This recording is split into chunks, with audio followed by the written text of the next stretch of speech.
Dangerous words. Little by little, the thistles suffer on the hill. Bare trees enter the river. The wind takes the earth and blows it drop by drop into your ear. You are ashes mixed with rain and sleep, leaves rustling in a closed hand, a mouse dropped out of a cloud. Dangerous words pass under your window, words that no one has ever used before. You follow them into the woods.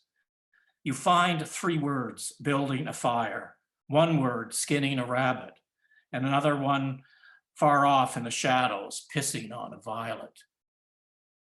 What do they have for you, those 5 elves, those little men, that little sentence in the forest?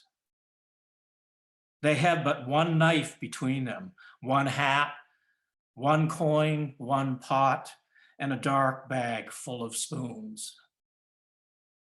What good are they to you? What can they give you that you don't already have? If you touch them, you touch a hanging bell, and a small tongue wakes in the grass to speak to you, to give you a name, to call you tulip or pin curl or doll's breath. Which means you'll never see your home again, not your parents or their love. Which means you will always whisper but never speak, never escape these little men, these words burning their supper, their rabbit water in an iron pot. Welcome everyone to Don Domanski, a celebration, an event co-sponsored by the St. Mary's Reading Series and the Writers' Federation of Nova Scotia. Tonight we'll be hearing over 20 poets from across Canada, from places such as Vancouver Island, Edmonton, Lethbridge, Toronto, Holland Landing, Ottawa, Montreal, Fredericton, Charlottetown, and Halifax, read some favorite Domanski poems of theirs. Anyone who attended Don's readings might recall that he chose not to give background to his poems or comment on them. And in that spirit of letting the poetry speak for itself, our format for tonight is simple, dedicated mostly to the words, sentences, lines, images, metaphors, and music of a remarkable, irreplaceable poet.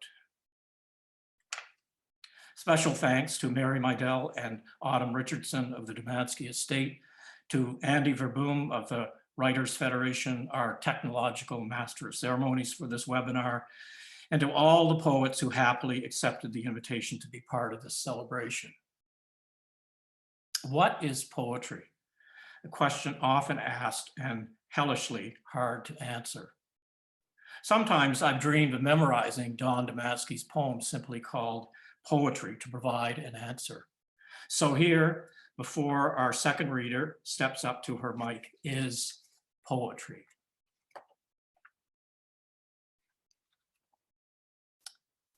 Is it a side street or a cat's jaw? Cerecloth or the body's flesh?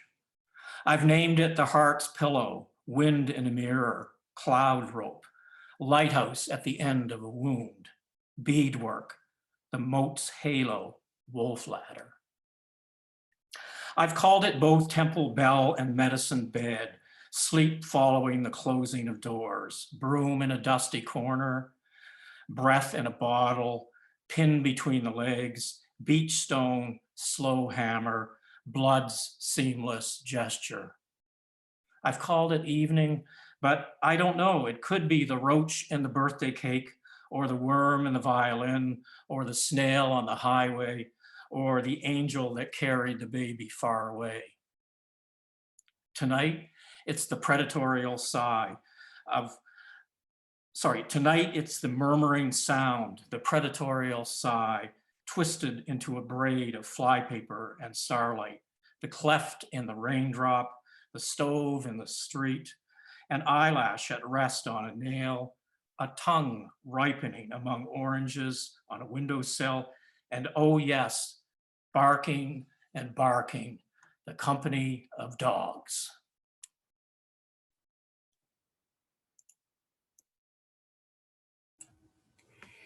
Good evening, everyone. I'm Yvonne Blomer, and I'm in Victoria, BC on Wasanich territory.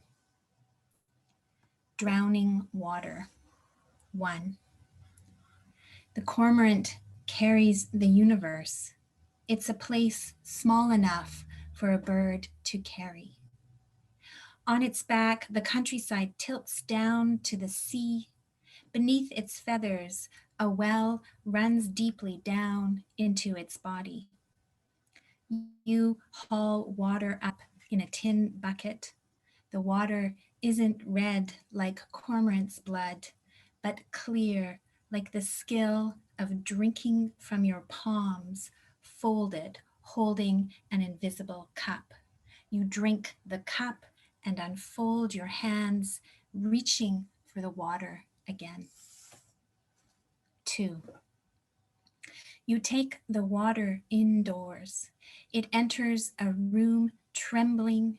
It enters a house afraid, even though it's been there before, even though it's been in the belly of a whale, in a teapot, in the eyes of Seneca, in a shot glass, in a glacier, even though it's passed through sewers and aquariums, been under Phoenician ships and in stems of roses, in the wings of locusts rising from a decision in the dark.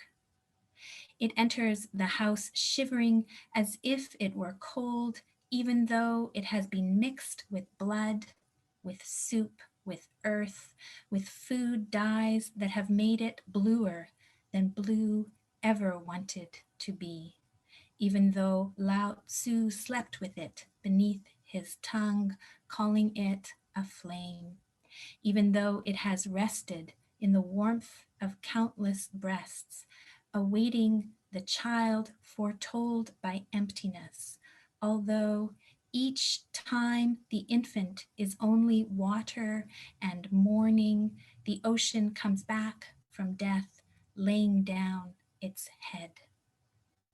3.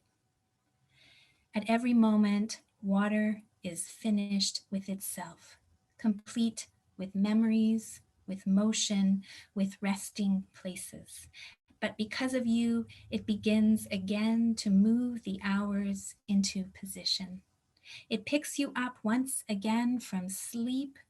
All day it will protect you from thirst, which is the voice of the enemy in your throat, longing to speak, to curse the wisdom of the elements, the raindrops' preeminence over humanity, the rapture in the plumbing, ecstasy in the kettle, the exhalation in the cloud, you who are so graceless, drowning water with your gestures, understand its patience, its tender stillness in a bowl, its true life in silence that is always present, the faraway in an animal's mouth, the dowry of a bride unborn, you who are so unconscious, so wet with thought, know when you leave, it will wait for you, wait years for you to return.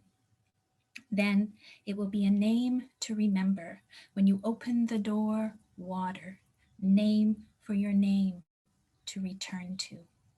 Thank you.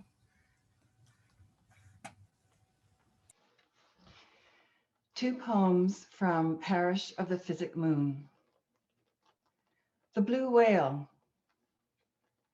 I sat in the forest a long time before I was born, with the dead and their skinny fires, with ants who lowed like cattle in ravenous sleep. Call me possible, I was that, and a little steepness in the void, a swelling of outgrowths, a clotting of leaves. I sat and the wind made the tops of the trees sound like a tavern where a stranger bought drinks for everyone and paid with gold. I stood and the wind brought my footprints and I walked in them beneath the boughs, walked in the ingredients, in mouthfuls of segments, in all the tasty accidents of the leaf mold. Few paths lead to oblivion.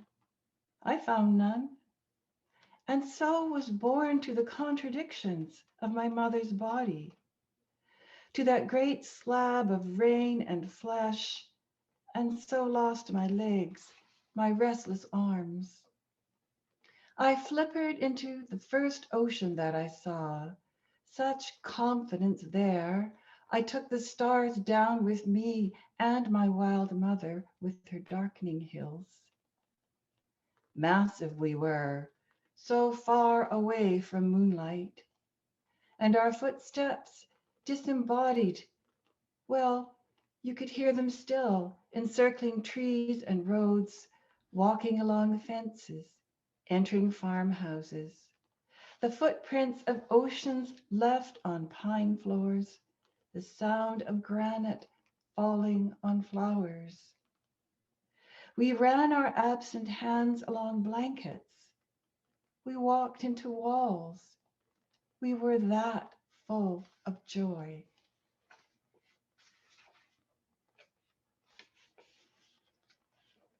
The particulars of pointed things. Lifetime after lifetime they met, always like two voices over a stranger's body, over someone sleeping under heavy blankets, someone you mustn't wake. They were on this journey, and with each life a weight was added, and a weight was taken away. So it was always the beginning. So it always took time for them to recognize each other, without chance pushing its pins into reality, without the particulars of pointed things. But chance rose each time, the fulfillment of time, like fingers on piano keys, fulfill music yet to be born.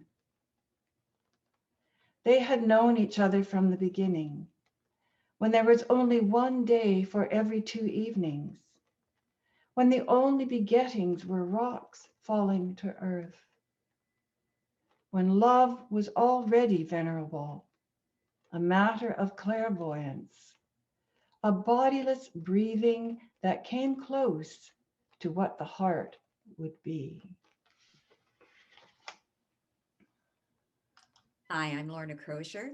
I'm reading from Vancouver Island. I'm going to be reading 2 poems from Stations of the Left Hand. One is set in hell, and the other is set in Halifax. Dogs in the Cerberian darkness. In that place, all dogs are slippered in human feet. They have broken needles in their ears instead of mites, broken glass in their fur instead of fleas. They're the meat's dark when the meat dreams. They're the absence of the wheel. They're the absence of the stars. Together, they're the roof under which Orpheus sang, but singularly, each one is death's counting table, or Charon's oarlock, or a molten latch upon a door. They are the absence of a door. And a very short poem, which will go by fast. Halifax Public Gardens. In the water drop hanging from the ginkgo leaf, there's just enough moonlight and sailors to make a woman miserable.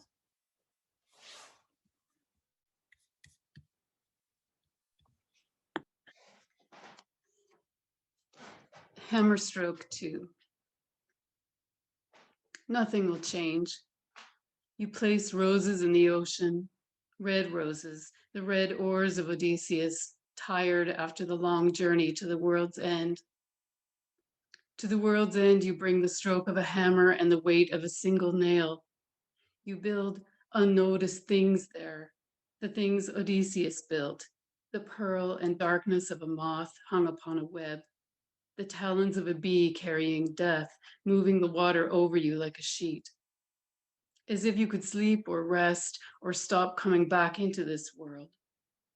As if the war were over or the journey purged of its animal smell.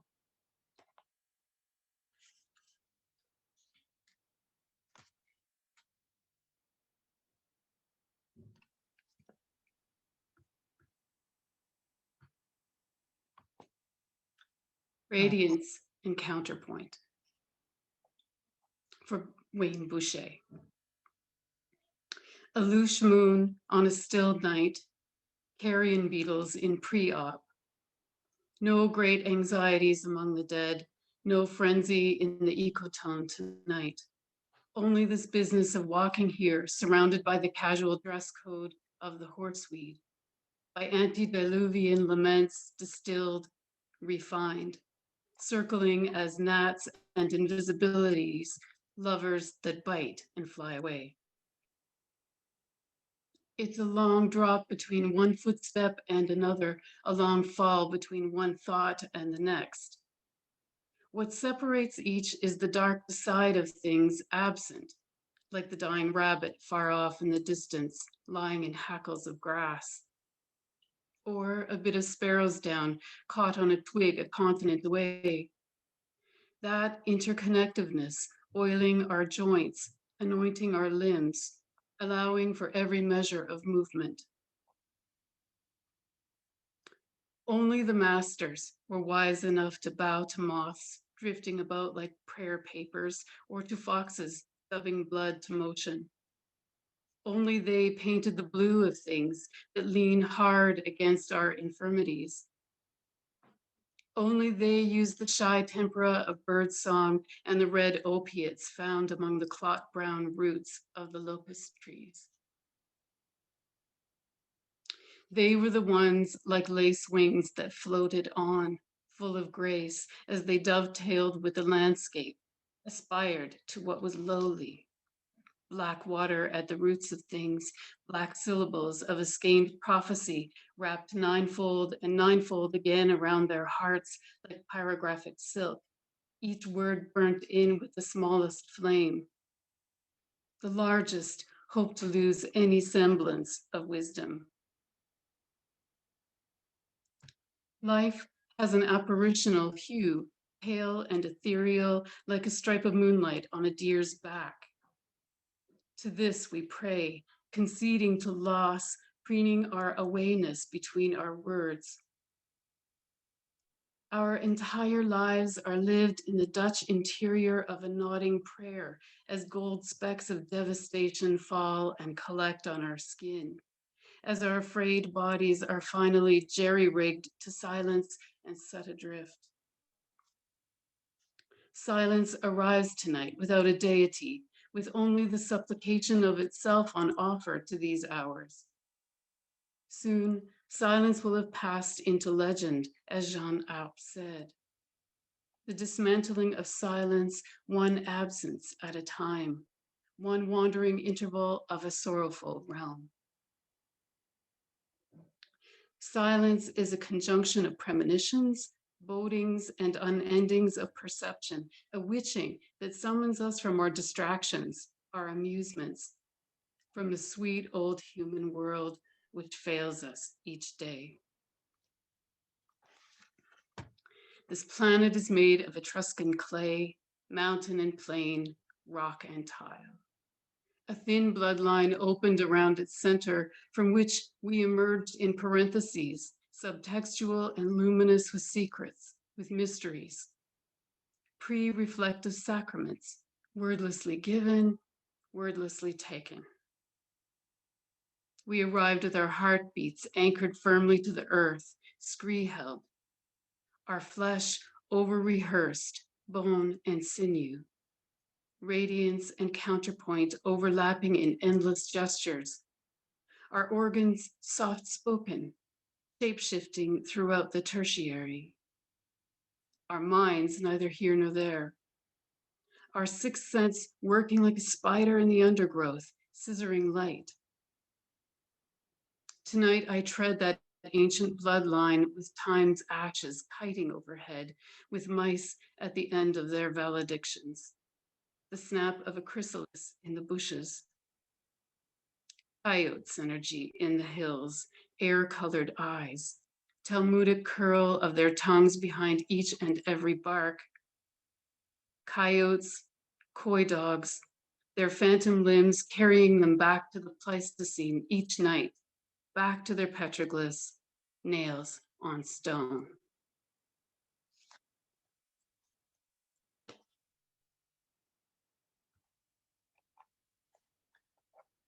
When we were editing Coastlines, the Poetry of Atlantic Canada, this was one of the poems we selected some 20 years ago. Bands. These birds are all the wedding dresses of the world. These trees are the brides waiting. You can begin no journey here without marriage. When I arrived, I knew the shadow would be long and hard to follow. Shadow of a matchmaker stretching thinly through the grass. But I came to walk here to marry the heartbeats that collect on birch leaves after rain has fallen, the minute ones without home or chest in which to beat, without blood to send pouring through the silence. I love what can't be seen. I marry what can't be seen, and so walk through the forest via homages, the invisible knowing of no hand that it hasn't held, no hand without a wedding ring, like a quiet storm, moving round a finger, shy gold that carries every moment darkened on currents, studies of one flesh, every bird in the air. Sentient beings. In the abattoir after closing hours, when the walls and the floors smell sweet as taverns, warm as bedrooms where children sleep, when the 50 meat cleavers and the 200 knives hang from wooden pegs shining like ice skates, and bloodied aprons are no longer flags hung at all the entryways of death. You hear a whisper distant and alone. No crying any longer, no sobbing, no piercing screams obstructing the ceiling fans, just this rustling of a tongue between two dry leaves in a corner somewhere, a feather between two stones. And the whisper is like a salamander descending an immense staircase on such small legs that the fatigue almost makes it stop. The whispers are longing for the inner eyes of the predator, teeth of the insectivore, a herbivore's composure, all the marine animals we wish we were, birds that simply fly away, those invertebrates that mate with a flame, inside the deepest selves, those larvae that need and know of nothing but the earth's hold on duration. It asks, where is the total weight of being alive? It asks, where are all the dark paths that lead our lives astray? Thank you.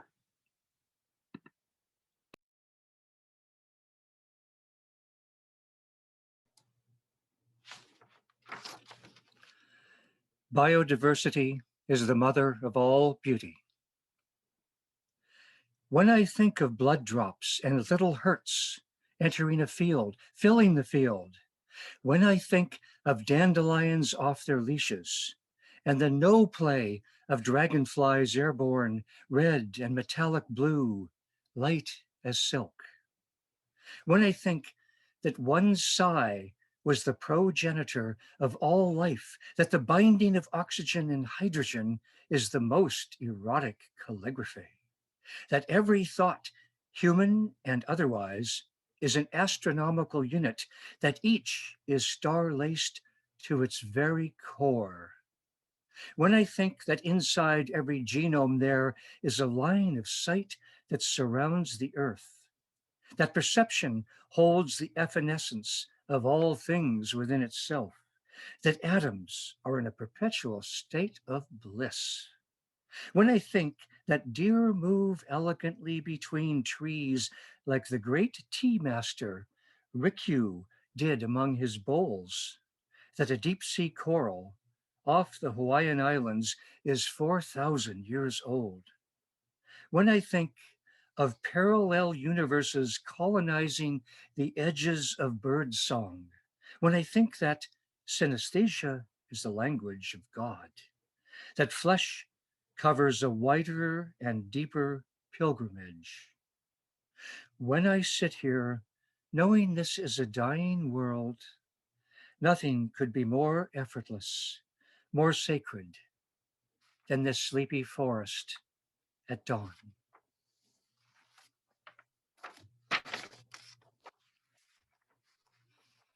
Scratching the back of heaven. Against the mountains and critique of clouds, the moonlight shines like 10,000 women about to speak and the world half spoken to.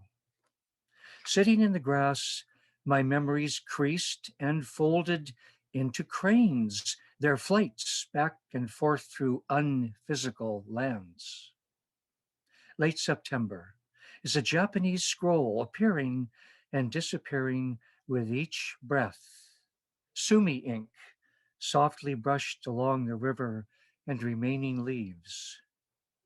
Only memory scratches the back of heaven, that itch between seeing and blindness, that real glint in the unreal.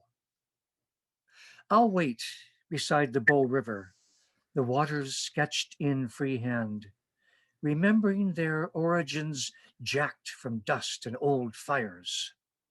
I'll sit and wait for the black branches to come for me, to lift me up one last time, to feel the memory of Virga, the present moment, evaporating before it reaches the ground. The moon's calligraphers have begun their long text. Someone's dream begins to putter about among the pines. Meanwhile, the ghosts of a few crickets are sharpening their harps. Meanwhile, the golden frame of each star is coming loose from its nail, sliding down to the horizon, twice fallen, body and light. Small kingdoms. Dogs roam the streets of this small town, where everyone is packed in sleep beside Diogenes and Novalis. From their beds, the sleepers nuzzle the low hills without knowing, lie beside their mother on damp ground, nursing from two shadows, sentience and forethought, dark breasts that keep them in the world. Experiences gutter from their wet lips, not their own memories, but all the fear the dead had while still alive. Fear of falling deeply into the scent of mown wheat, into soft wings, sparrows that flew above every treasure, every jewel, flew across wisdom without longing for wisdom. I agree to love you most at this hour, when I sit apart from the sleepers in their blankets and the dead in their lockets.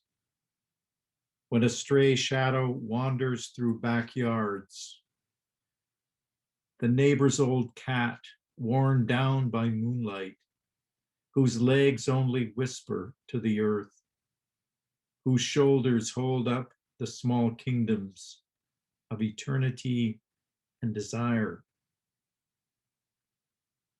I agree to love you most at this hour, when the mouse galaxies rise above the horizon, little ghost nebula, when a spider hangs from multitudes, celebrating an individual's place upon its ropes, a spirit crawling past flesh like wax dripping to the floor. I agree because at this hour I feel less myself, see less with the human eye, and so take up my life again, as if it were whole, as if I could satisfy a moment of being, long for the foldings of form, not myself, as if they were forms, not myself. Love accomplished, existence contained, as if it were all foregone in dogs barking, cats leaping, stars burning down to spiders and wax.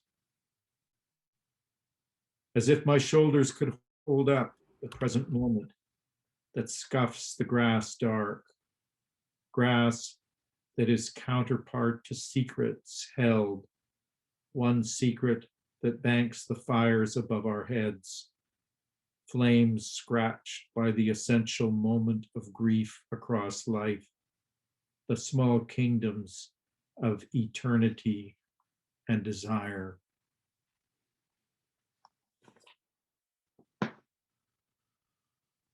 Small hours. Tonight, the totality of all being weighs less than a feather, less than the movement of eye shine radiant in the thicket, less than the weight of tomorrow balanced on a single blade of grass. I love nights like this, hours quiet and driftless, the biosignatures of invisibilia filling the air, close as flesh to vein, as vein to earth, close as the cuddle death of a queen deep in her hive. This night appears in the green world, almost existing, almost not existing, like subatomic particles, like the prehistory of a sigh, like the grace of sentience, spellwork of consciousness throughout the foliage. It emerges from somewhere between the intimacy of insects and the forgettance of men. This night is handwritten, the darkness in cursive, a black codex whose words disperse by morning light, like lamella releasing spores at the forest's edge.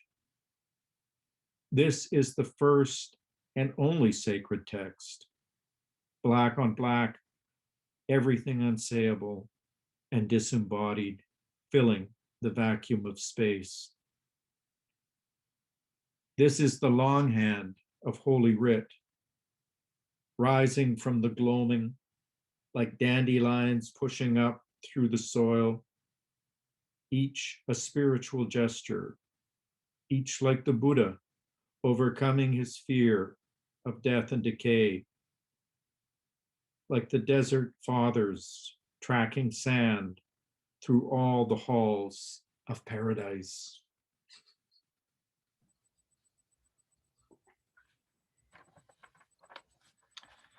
I just want to pay one special tribute. I know we're not supposed to say anything about Don's writing, but I will say something about his listening. He was a great supporter of our reading series, and just watching Don Domanski listen was a great treat for me.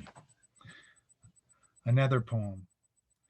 In the basement, where evening pulls in the huge ropes of morning, where the sun fills the furnace red at nighttime, in the basement, where the gramophone plays the slow sound of the moon against the world, I came across an empty house, the empty rooms of your dark body, not the body you use now, but the other one you didn't know existed, the body of a dwarf clothed in handfuls of water, the little figure lying on the mineral floor in the basement where the ocean originates, where the undersea mountains unfold into rain, where all the tides go to sleep without end. I heard the voice you never used.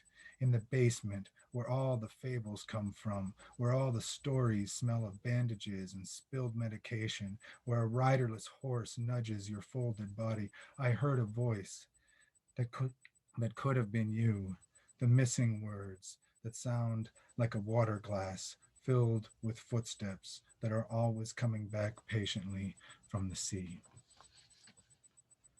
Sleep's over. The city is empty enough for offices to fill with afterlives, which means snow is falling on the streets, which means a dog is somewhere, which means the heart and liver are wet with darker ages than the surgeons have ever known. I came to the city from the grasshopper's wing, from stones stuck hard against a beach, from roots and frogs and my mother's hair. I was born because millions of years ago, communities grew out of ponds, because ponds need a way to say goodbye, because I'm always saying goodbye, and so are you. We grew up side by side, eye to eye, through the rigging of tadpoles, out of sluggish heaven, out of sleep's ova, like flowers growing from the camera's hopeless light, that next photograph taken on the green. The snow comes because of desire, because it has to have its place beside the dust, because someone is changing horses in 1829, because someone is arguing with his wife in 2078. And this is the storm's way of listening to them. This silence in the streets, this wind blowing all the gleams, blowing the loose railings that lead your hands down into death. What I carry through the storm is what I carry through sleep. The shadows of crows across my shoulders, tongue and groove of age across my face, the small cusps of history in my shoes, misspelled memories all along my spine. I'm walking headlong through the weather. The snow is a coastline. Beyond it is a spooled and posthumous forest, nothing scary, just that sleight of hand motion of being born and dying and being born. A forest, like a bedroom at night when someone opens the door a crack, but nobody comes in.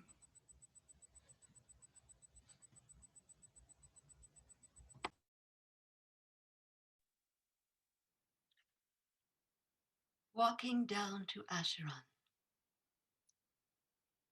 I walk along a road leading down to the river. Underfoot, hieroglyphs from the Devonian age, sealed tightly in flat grey stones. Overhead, clouds ease back from the horizon into one continuous shadow of destiny's resolve. A cool day in June, house finches handing out the sky, the earth lying like a grain of wheat in a great barn, the moon whispering under straw. A light drizzle keeping time with the pollen, coyotes wandering the hills, God in their legs. How quietly the senses move between the pine trees, like vapor through the needling of light. 2. I remember last summer finding a pond near here, spending an afternoon watching dragonflies hover, their every heartbeat fastened with pins, one to the next, to the final one outside the world. I knelt down and touched the water, barely, like an old appointment scarcely kept. The surface pulse of the pool pushing back against my fingers, which I knew was you, dead and set to music. You in a hymn darkly spread away and placeless. I recalled that part of the Heart Sutra where it says, the infinitely far away is not only near, but it's infinitely near. It's nowhere, and nowhere is not. I was certain I could live with that, just that, and the tension of water against my fingertips. 5. I'll sit here with slender kingdoms for a while, with the planetary houses of seeds and pollen, to watch the river take on its serpent form, bringing forth an old sleep from the bottom of things, things darkened by a little light, heartbreakingly visceral, the luminous unseen threading through. Meanwhile, above me, wasps enter and leave their paper convent, sisterhood of the Vespids, their contemplations severe, their shine leaning down into their dark eyes. And other insects drifting about like ash keys, wings hitched to whispers coming from over the horizon, lifting them along, carrying them through the algebra which we're always certain never adds up. I'll sit with arithmeticians in the moss, millipedes and the red-backed salamander, wait with them for the hour that comes eventually to unnumber things, to unthink the grand design. Quietly, as the sound of time settling into pearls, or paper pavilions unfolding just inside the mind. At moments like this, I think of the underworld. You, seated there on your silver chair, all the walls stuffed with beards from the prophets to keep in the sounds, all that longing, all those goodbyes beside the water. At moments like this, I think of you walking down to Acheron, your secrets crossing over where the sign beside the river reads, I flow with grief.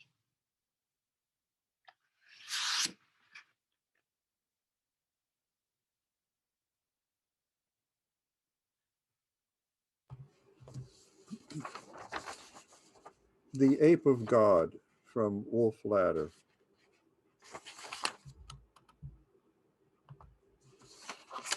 The Ape of God from Wolf Ladder. And what if evil was a tint of pink against the bone? Pink star, pink water, the pinks of a world turned red by turning. What if the devil was a cadaverous paste stuck to your gun blue shoe? And what if this point-blank demon, this anti-priest, this ape of God, was simply and closely you, dreaming of a better life, a better sun, better clouds, a greener field, a bluer sea? What if all the evil was in your hand, at its tiger tips, at its dusty edge? Would you suddenly dream of heaven's casino folded under your skin, huddled high in your blood? Such a bright room on a bright night, and the angels bringing such gruff and crumpled pages to your lips to be read, earthly pages to be explained in the pink light, the pink spice of their half-small desire. Gloria Mundi from Bite Down Little Whisper. Dawn places an epigraph by the Canadian-American poet Josephine Jacobson. To the sleeper alone, the animals came and shone. Early November, no narratives left in the dead grass. Backyards beginning to hold our afterlives. A little frost haunting its own white hair. The dead, envious, watching the endless youth of dust settle on everything. Bare trees weighted down with crows and another planet's moonlight. A mouse's shiver in the fallen leaves, its pins and needles out of whack. Shadows of the Pleiades under 7 stones, feral cats moving about on paper cuts. No bats to sieve the air, no oracles to predict what tenderness will do. The bodies of crickets lay ungathered. Their prayers were like ours, cislunar, held in place by fear and doubt, never arriving at any destination. Night came smoothly with a low growl, like the muscles of a bestiary pulling its covers shut, and the glory of the world became disembodied, weightless, above your pure wish to be secure. Bedtime, and now the animals will arrive, claws and fur and geomorphic skins, all beside you, all warming you with their bodies of switchback flesh and roomy bones. Close your eyes, unclench your hands. Dreams come through the maternal line, and clouds are our mother tongue. Go to sleep, repeat after them.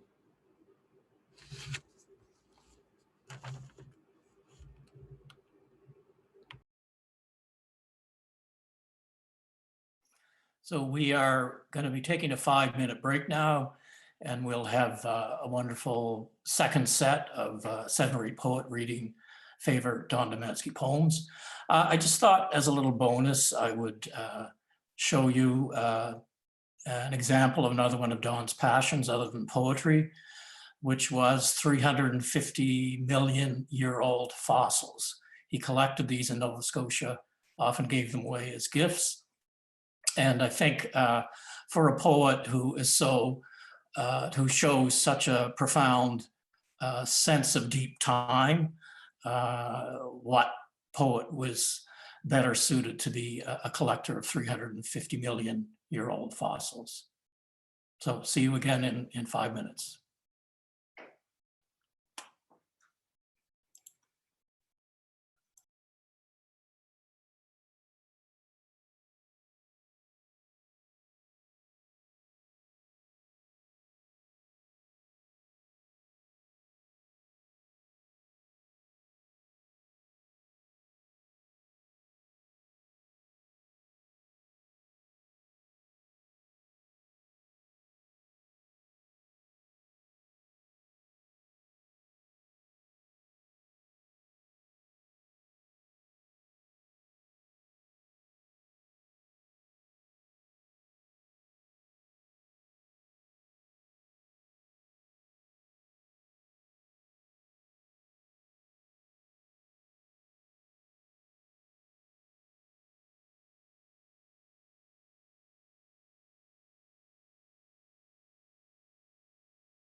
Okay.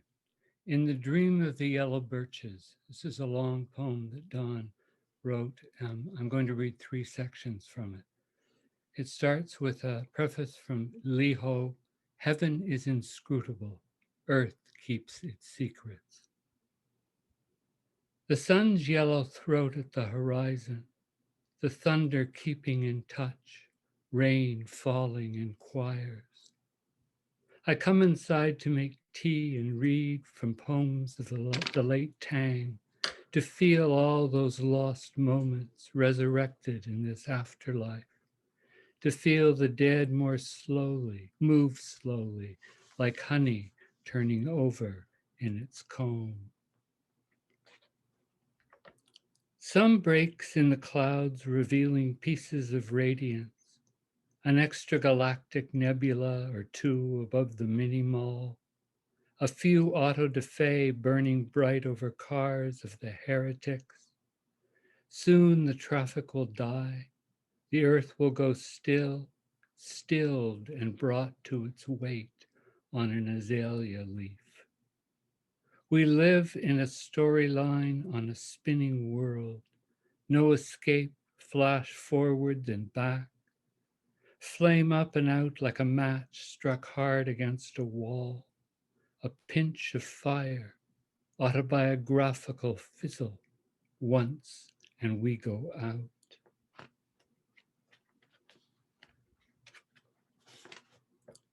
These night hours shapeless and moving, like tenderness along a sword's edge before it is raised, like the passion of the dog violet before it is seen.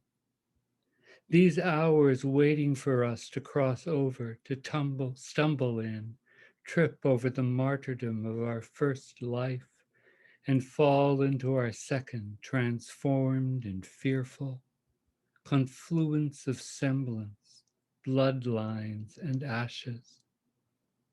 Frightening to accept it, dungeon work, that inner life bound in darkness by an intense grace, bound and held, small bead on a thin strand, carelessly hung between heaven and earth. Somewhere out there above the milk vetch, above the fires twice born in the hive. Not much security in that, not much camouflage. Yet I find myself in God's sleep again and again in the dream of the silver birches, taking root in the soil. Yet I find myself witless and godless, constantly testing the air and water for any little absolute anxious on our behalf. Insecure and silent are the ways of the self, one life for another, one cloud for another, white chapters adrift, unreadable and votive. I try to follow Meister Eckhart's advice. Do exactly what you would do if you felt most secure. Sometimes it takes, sometimes it doesn't. Meanwhile, saints graze on the begonias. Meanwhile, ravens go to the edges of the earth and return with our hearts in their beaks. The ones we thought were in our bodies, the ones we thought were redeemed.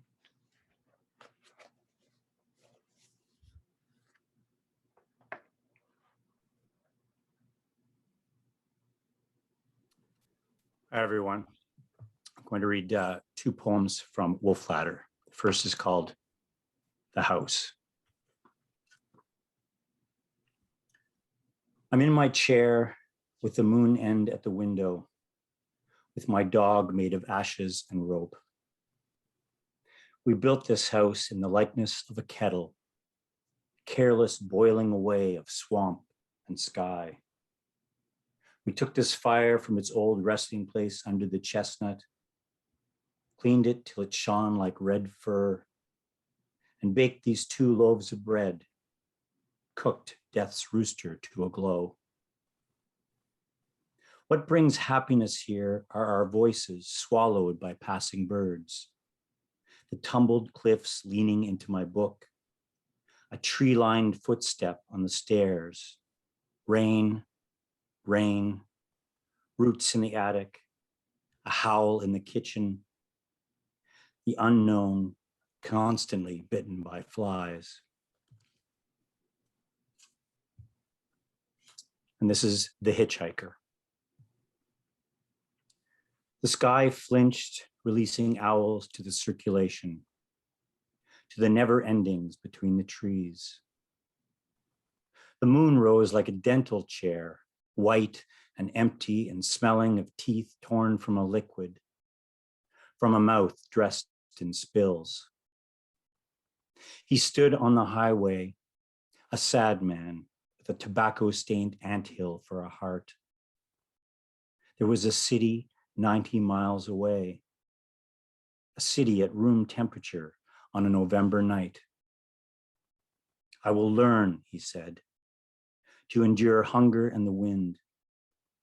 I will remember the voice I now hear beside me, a voice made when heaven and hell pass each other so closely, they sound like sticks and dry leaves rubbing together in a ditch. He was a sad man, and it was a clear night, so far from the city that he could see the tangle of stars above the fir trees. And the tangle of stars was a climbing ghost so old that it creaked a little in the darkness. I will learn, he said, to endure darkness and the creaking. I will remember the voice I now hear inside me, a voice made when heaven and hell pass each other so closely they sound like a man speaking to himself on an empty highway. He was a sad man with a chest full of rain, and in his pocket were 2 keys that patched each other so closely, so cautiously, you could almost hear an address. Thank you. Okay, I'm reading from Leaning on Silk. I'll be reading 2 excerpts. 1. An October morning after another sleepless night. I lift the window to let in the little strength of the day. All night the house felt like it was underwater. Red gills beneath each shingle opening and closing to receive the air. Now the view from the window is waterless. Dry grass and bright sky with a few crows hitched to maples. The sun is out of plain sight over there near the edges of salvation, bringing the bees to life. Autumn coming down after dark to lie a while upon the earth. No freeze yet to switch off hearts and turn up the elegies.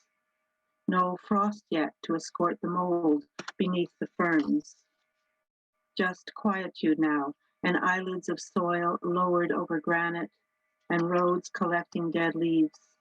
The little sweep along of the breeze, redness of leaves like coal fires starting to catch.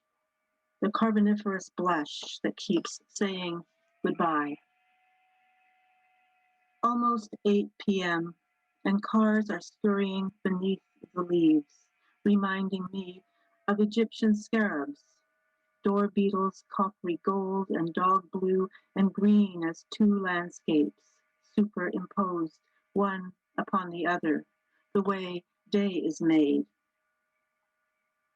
I drink coffee while looking out the window, warmth of a star standing with me in the kitchen, the house breathing softly against my ear, the dead fly on the counter resembling another house far away, a dark house that I almost remember, where I'm certain some secret still lies, its bones set to low music, like water over stones, its skin petaled with lost sleep.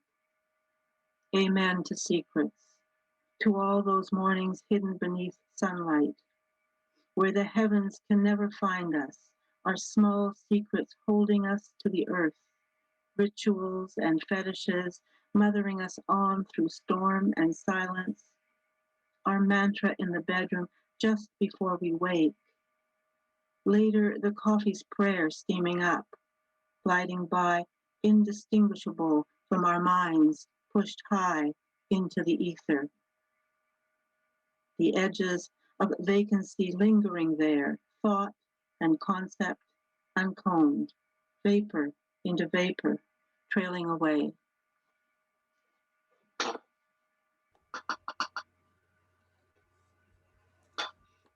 Hi. This poem is from Wolf Ladder. It's called Angels of Death. They entered the house at evening. On the roof, there was a ladder of birds. On the lawn, the slow spin of star on gravel.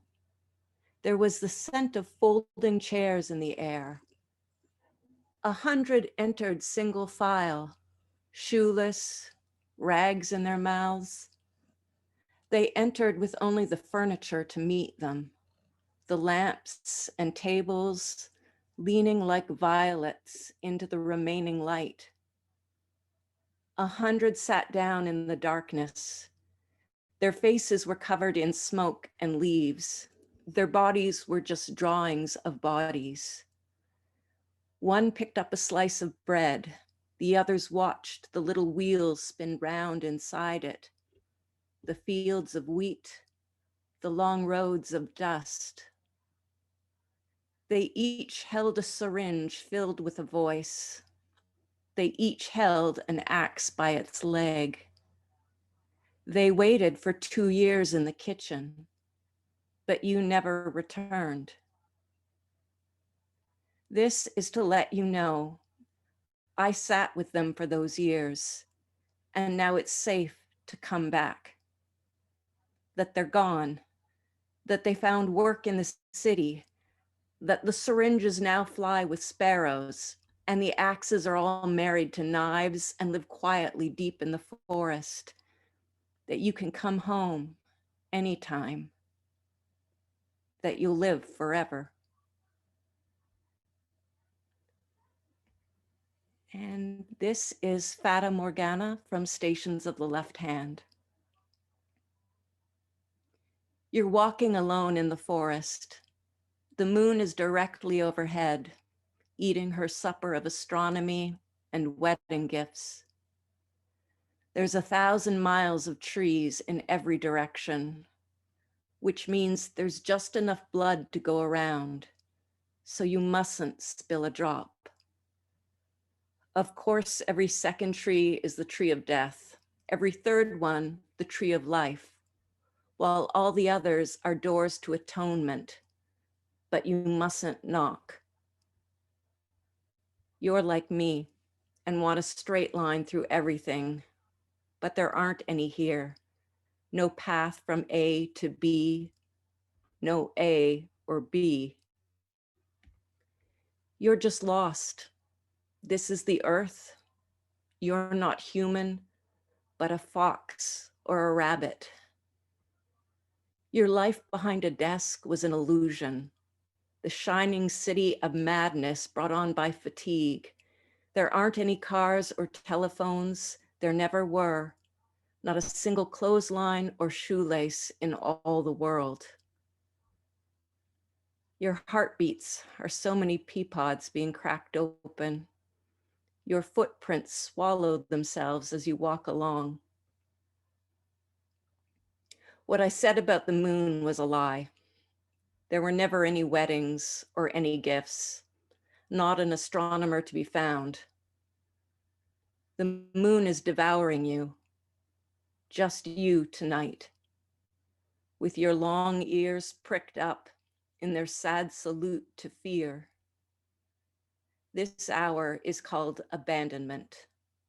This night, bottomless.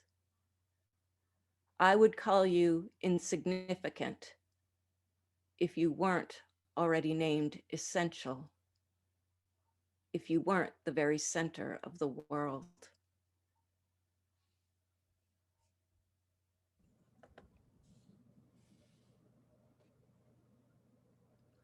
I'm going to read 2 poems from Bite Down Little Whisper, Apparitional Hound and In the Dooryard. The first poem is for Wishkepea, which my mother's family tells me is Irish for whiskey, literally water of life. Apparitional Hound.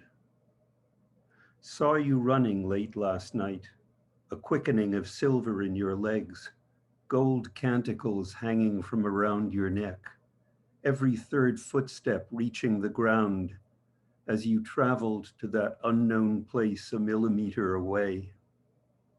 It's a long journey to the afterlife, where each stone is hand-blown and lit from within, where the traffic of stillness is deafening, atmospherics shot through with embraces and requiems. Death is just one more lost language infused with dust, immixed with birdwing, outstretched to a wondrous sheen just beyond knowing, beyond unctions and bishoprics. There's a mythos there too, made from the eminence of animals, a passional of fauni, an ideology of shadows washed into memories, wolves recalling the edges of Sumerian towns, stags remembering the ancient forest of Kandava, and hounds like you, calling back the wild runs with Herne on all the back roads of the world. Out of time, you will knock claws again into another earth, see stars as whispers of a deeper illumination, become part of that bestiary, a newborn tooth among infinite teeth, each named by fire, by any measure of light, each drawing blood from paradise. In the dooryard. Current of air stirring the hostas, cat asleep beneath the warmth of a star, bees flying about with bouquets and hypodermics, lazy hours spread out on the grass like a thin green blanket, discolored with minor activities, with my thoughts and their moving pictures. This would be a good day for dogs to finally stand on their hind legs and speak, for fate to answer our questions, for the rapture of childhood to occur again, for God to lift the veil and show us the inner workings of a stone. Like I said, lazy hours, nothing much happening. So I do what I always do, watch things get on with their lives. A young sparrow circling the plastic red bird feeder, toad on the uncut lawn, carrying its underlife and ashes. A millipede performing its custodial duties in the mulch, its legs in Times Roman typing its message into the earth as it walks along, always the same one for over 400 million years. Keep your feet on the ground. Keep your feet on the ground.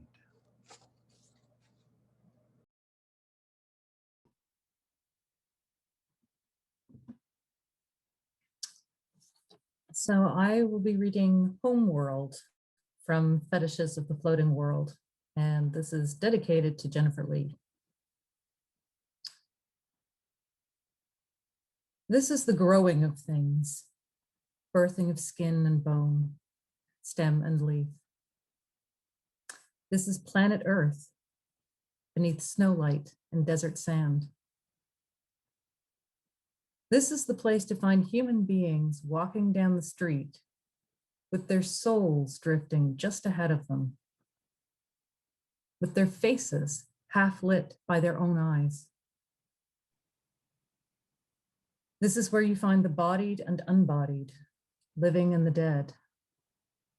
Also apple seeds and moonfish swimming by, with heartbeats like fingernails, pinching and releasing flesh, their minds turning in their sockets once every hour.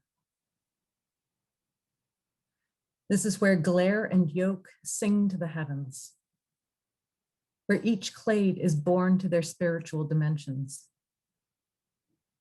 where God and the absence of God are interchangeable, where the prayer on the lips and the claw in the pulse send the same message to the stars.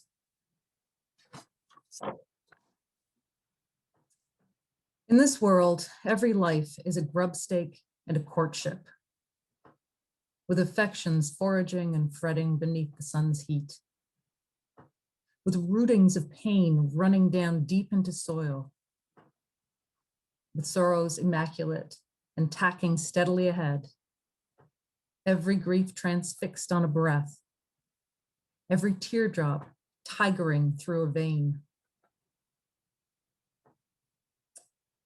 In this world, there are beehives and mice.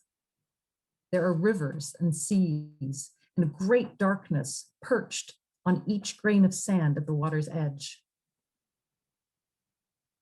In this world, all life is connected, right back to the fly-blown point of our origins. Here, everything moves toward the apparitional eventually, ghosting outside the frame. Even us, especially us, with our religious endgames and our back stairs to paradise. On this globe, there are lightning strikes and plankton. There are population shifts among prophecies and superstitions. At night, there is the homily of quietude. There is the homily of similitude. During the day, there is the discourse on going forth, the discourse on building up. At the graveside, there is the preachment of falling down. On this globe, chickadees sing and glaciers calve, and the spirit flows with blood through a wickery of veins and arteries, with imaginings packed in among the body's organs, with a heart that is kept polished like a red apple in case the teacher arrives unexpectedly in the guise of a drifting cloud or a fly's wing or a sprig of angelica from somewhere in the green world.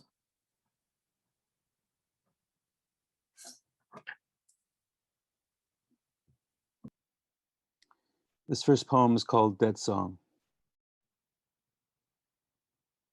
I star in the loam. I bed with the moony shapes, with my trap shut head and dun heart. When I recite this black hole, there is no one here to listen. When I go to stand up, I can think of no reason for moving. I lie still, grubbing memory, wearing a lost suit of clothes, towing the grave, staring into the tuberous sky. 3 decades under the weeds, listening to the birds of the air, to the landscape rustle like a curtain, listening to the dead drum, the blood camp of dogs, running prey to the wreckage of light among the grass blades. Where should I go? Where should I go? My tongue's none the wiser, for death's an interesting taste.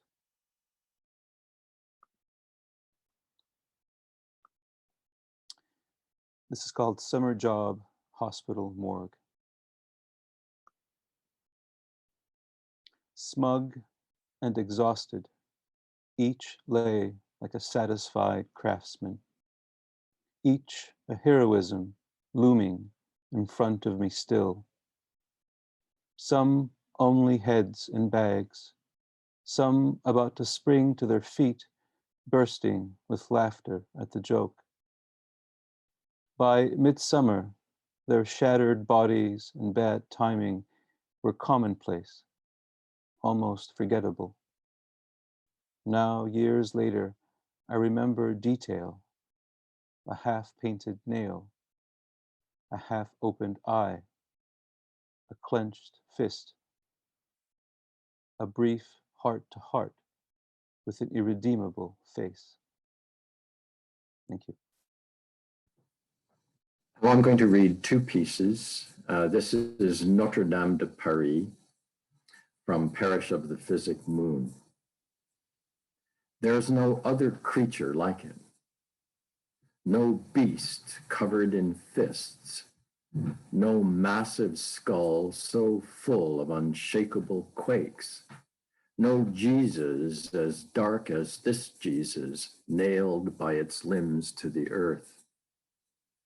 Standing inside, you hear a choir of shells, more than one ocean misunderstanding the earth, the elements risking everything by keeping still, the crashing waves hidden in icons, in candles, in those kneeling figures who hold the ebbing waters in their hands, who hold themselves gently, those great animal hearts.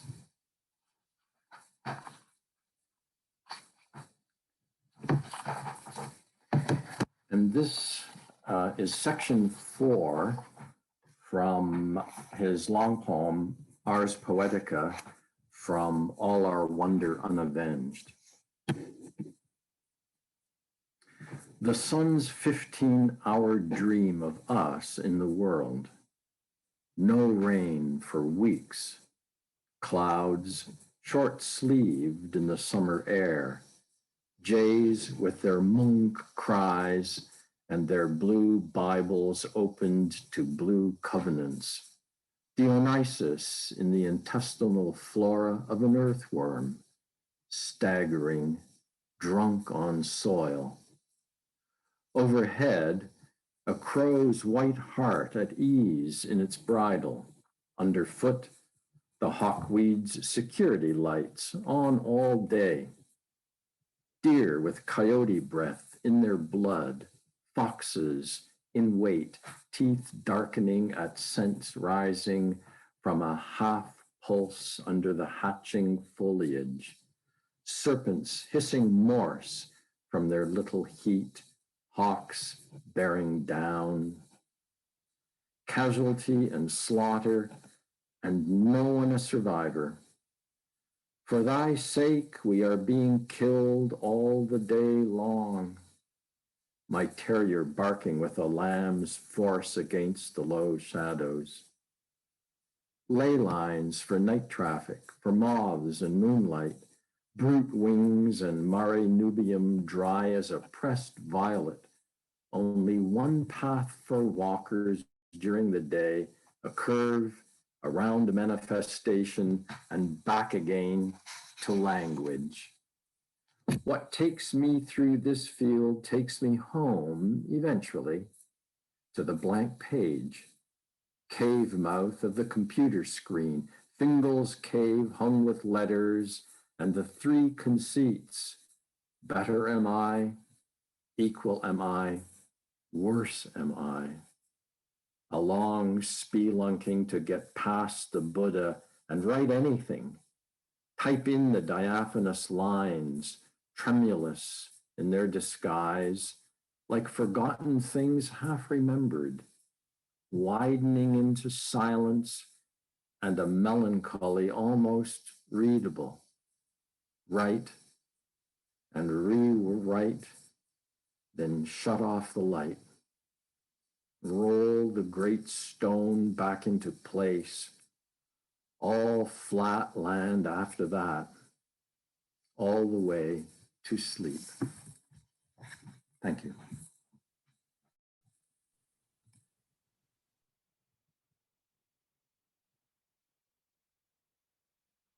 Two poems, The Passageway.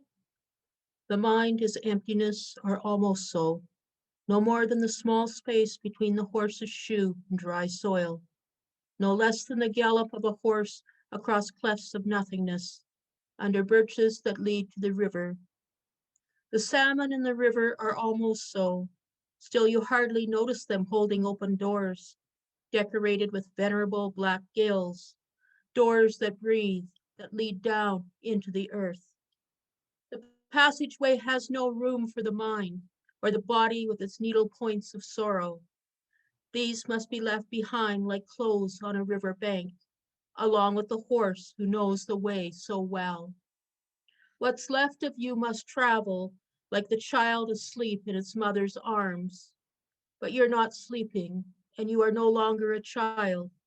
You're a lamp through which fires pass, but you see no light, feel no heat, which means you're coming close upon something that's motioning to you down there in the darkness.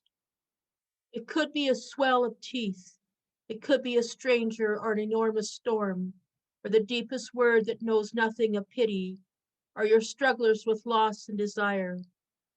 Whatever it is, you've been carrying it all your life and must finally meet its gaze. Eyelids that open the moment you were born, when you rose up into the world, eyes that are creatures in themselves, that are slayer and slain, scream and whisper, all the shadows lying down. Second one, taking the train to Fredericton. We're moving through dark hills, forests on either side of us. The woman with the harlequin romance is sound asleep, using her thigh as a bookmark. The old man next to me makes the noise of a smaller train with each escaping breath.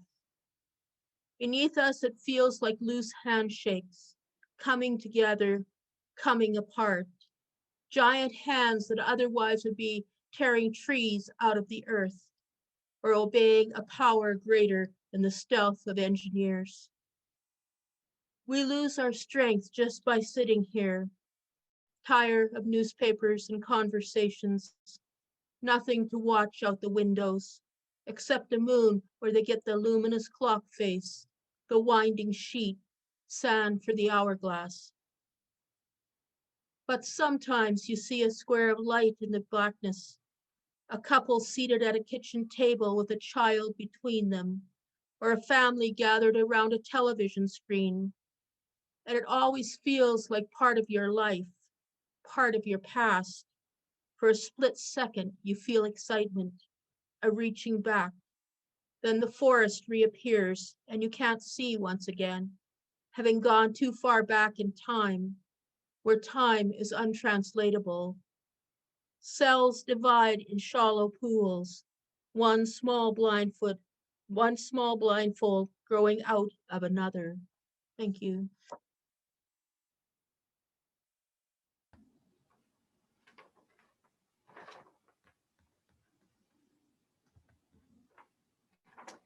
Campfire. When I make a campfire, the forest learns of my poverty, my penury here on earth. The match flares, and it's like going home after trying to find your place in the world and failing miserably. I sit waiting for night. It nears through the verge, down on all fours, and familiar with no one but God. It comes slowly through the trees, like a black dog turning its head from side to side, like a seeing eye dog without its owner, still showing blindness away through the world.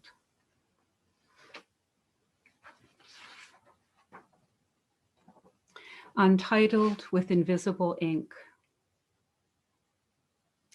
I know a wood where each leaf is the distance between two dark towns, where each branch contains what is granted to kingdoms, and I know the wind that carries all of that way. I know a tree in that wood and a stone in that wood, because we have sat long hours, and together we have the energy of a shaken man, the energy I wouldn't have, seated just by myself. I know a house at the edge of that wood, a small house with a woman whose heart is saddened in slow motion, broken in places the blood doesn't know. I've heard her weeping through the crickets and the vetch because they carry what is hidden out into the world. I've heard the sound of silk in her throat when she struggles for words, and the sound of firelight spreading across water when she's sleeping. I've seen her up close and I've seen her far away, and I've seen her hands adjust that distance with emotion. She wrote this small poem in her small house, but she doesn't know. She wrote it with whatever is akin to breathing, sighs and breath against the pains, the fog that rolls out of that original ocean fathoms down in the body. I know those waters, the covering waves, the fish that carry the language through. We come from there with our words and our deeds, all the thin trailings of what is left unspoken. The light down there is like a small house lit by a candle, just enough brightness to read by, to write by with invisible ink, enough glow to allow for the soul to go further than the fingertips, to bend over the answers and hesitate, and to pick up the pen, which isn't there.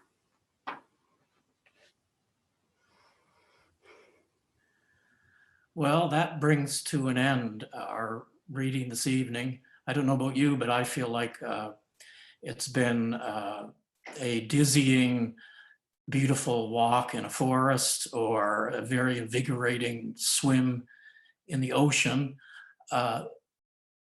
overwhelming at times. And if you would like to experience this reading again, the good news is that there's a very good chance that it will, in archival recorded form, become available on Don's website. So if you want to check his website, just Google it.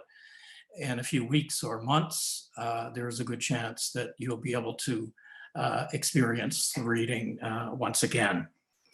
So thank you again to the St. Mary's Reading Series and the Writers Federation of Nova Scotia, and above all to Don Domanski for the tremendous gift of his imagination and his poetry and language. Good evening.